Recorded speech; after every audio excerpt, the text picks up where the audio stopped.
नमस्कार दोस्तों, मैं अंकुर उपाध्याय स्वागत करता हूं आप सभी का आपके अपने YouTube channel share market analysis में। कल जो मैंने वीडियोस बनाई एग्जिट पोल के नतीजे के बाद, हर कोई व्यक्ति इस समय खुश है मार्केट में जिसने पैसा लगा रखा है। और सिर्फ एक ही सवाल है भाई, ये तो दिखने लगा कि बीजेपी आ रही है, अब शेयर्स बता दो कौन से चलेंगे। तो मेरा मानना ये है, जैसे गवर्नमेंट सेम कंटिन्यू हो रही है ना, तो स्टॉक भी सेम ही कंटिन्यू करेंगे। क्योंकि एक चीज हम लोगों ने देखी बीते 1-1.5 साल में, सबसे बड़ा पैसा भारत सरकार ने बनाया है और आगे भी भारत सरकार ही पैसा बनाएगी। ये ऐसी पहली गवर्नमेंट थी जो स्टॉक मार्केट को लेकर पूरा फुल एक्शन में रही है, जिसने क्लियरली बोला कि भैया पीएसयू कंपनीज को खरीदो, जिसने क्लियरली बोला कि जो लोग सरकारी कंपनी पे ताना कसते हैं ना, भाव देख लो, यहां से भी 2-4 गुना हो जाएंगी। यानी कि इस तरीके की कमेंट्स नॉर्मली नहीं आते हैं, लेकिन इस बार हम लोगों ने आते हुए देखे। अब यहां से मैं आप सभी के साथ एक स्टॉक डिस्कस कर रहा हूं, बाकी दिन के दौरान प्रॉपर एक पर्टिकुलर वीडियो बनाऊंगा जिसमें डिस्कस करूंगा कि कौन कौन से शेयर सेक्टर्स आपको रडार पे रखने हैं। वैसे मेरा मानना है कि बाजार में जितने भी लोग काम कर रहे हैं ना, सबको पता है चीजें, बस ये कि हाँ आप भी बोल रहे हो हम भी बोल रहे हैं तो थोड़ा कॉन्फिडेंस बढ़ जाता है। अदरवाइज मार्केट में इस समय स्मार्ट इन्वेस्टर्स की भरमार है, यानी कि भरपूर स्मार्ट इन्वेस्टर हैं जिन्हें क्लियरली समझ में आ रहा है सरकार कौन से शेयर्स पे फोकस कर रही है और कहां पे पैसा बन रहा है, कहां पे किसका पैसा बन रहा है। अब मैं आपके साथ यहाँ एक स्टॉक के बारे में बात कर रहा हूं और दिन के दौरान जब बनाऊंगा इस पे वीडियो तो सारे सेक्टर्स को कवर करेंगे। अभी हम कवर कर रहे हैं इरेडा।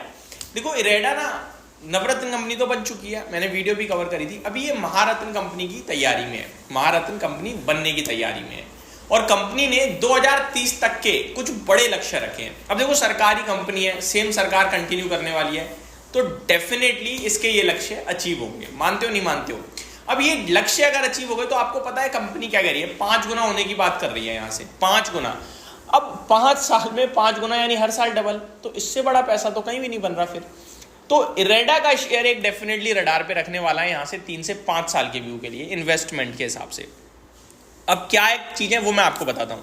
देखो गवर्नमेंट का लिंक जितना करना था मैंने कर दिया, आपको भी दिखता है इरेडा एक सरकारी कंपनी है और रिन्यूएबल को फाइनेंस करने का काम कर दिया है। गवर्नमेंट का फोकस भी रिन्यूएबल पे अच्छा खासा है, ठीक है, और सेम गवर्नमेंट कंटिन्यू करने वाली है तो सेम जगह फोकस भी रहने वाला है और इंश्योरेंस फाइनेंस भी दबा के होता ही रहेगा आपका ये जो सेक्टर है रिन्यूएबल। अब क्या चीजें आ रही हैं सामने वो सुनिए। इरेडा कह रही है कि हम जो है ना 2030 तक वित्तीय वर्ष यानी FY30 तक, 2030 नहीं FY30 तक हम इस सरकारी कंपनी को महारत्न कंपनी का दर्जा दिलाने की कोशिश में है। कंपनी का मानना है कि जो कंपनी के डिसबर्समेंट हैं वो कंपनी कितना बढ़ाना चाह रही है, मैं आपके साथ exactly word to word share करूंगा जो कंपनी की आगे का आउटलुक है। कंपनी का यहां मैं पूरा ही पढ़ देता हूं। 2030 तक सरकार महारत्न कंपनी का दर्जा पाने का लक्ष्य रखा है। कंपनी ने शेयर बाजार को एक सूचना में यह जानकारी दी, पिछले महीने ही सरकार ने इस कंपनी को नवरत्न का दर्जा दिया था।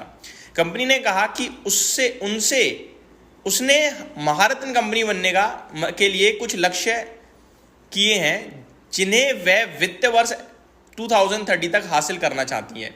इस बीच इरेडा का शेयर, ये तो पुरानी खबर है इसको छोड़ देते हैं, मैं आपको बताना चाहता हूं कि कंपनी ने कितने ऑलमोस्ट आगे के लिए लक्ष्य दिखे हैं। इरेडा ने बताया कि उसने वित्तीय वर्ष 2030 तक अपने सालाना डिसबर्समेंट को 5 गुना से अधिक बढ़ाकर 1,36,000 करोड़ तक ले जाने का लक्ष्य रखा है। डिसबर्समेंट यानी कि लोन बांटना 5 गुना बढ़ाने जा रही है। अभी FY25 चल रहा है, FY25 चल रहा है आपका, ठीक है, और सरकार इरेडा FY30 तक 5 गुना डिस्बर्समेंट बढ़ाने की बात कर रही है। टोटल हो जाएगा 1,36,000 करोड़ का डिस्बर्समेंट, ऐसा उन्होंने लक्ष्य दिया है।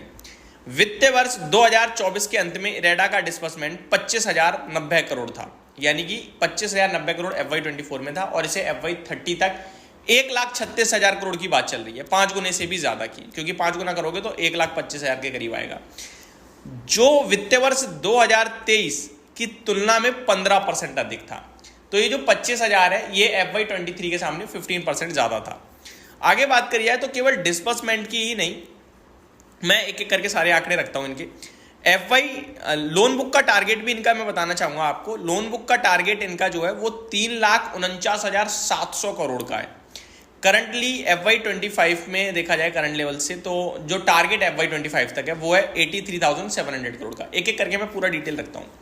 इरेडा का डिस्बर्समेंट लक्ष्य जो है अभी 25,000 करोड़ है। FY25 यानी इस वित्त वर्ष के अंत तक 38,200 करोड़ होगा। नेक्स्ट वित्त वर्ष के अंत तक 52,800 करोड़, उसके नेक्स्ट वित्त वर्ष के अंत तक 70,300 crore, next 89,400 crore, next 1,11,100 crore and last to FY30 तक 1,36,700 करोड़। तो बहुत बड़े लक्ष्य दिख रहे हैं मेरे को ये, और डेफिनेटली अगर ऐसा होता है तो स्टॉक का माफ कीजिएगा, डेफिनेटली अगर ऐसा होता है तो स्टॉक का प्राइस भी फिर 5-7 गुना होना चाहिए जिस हिसाब से ग्रोथ दिख रही है।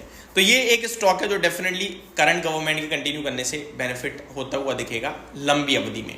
होप आपको सारी जानकारी समझ में आई होगी। Thank you so much for watching this video. Have a great day guys.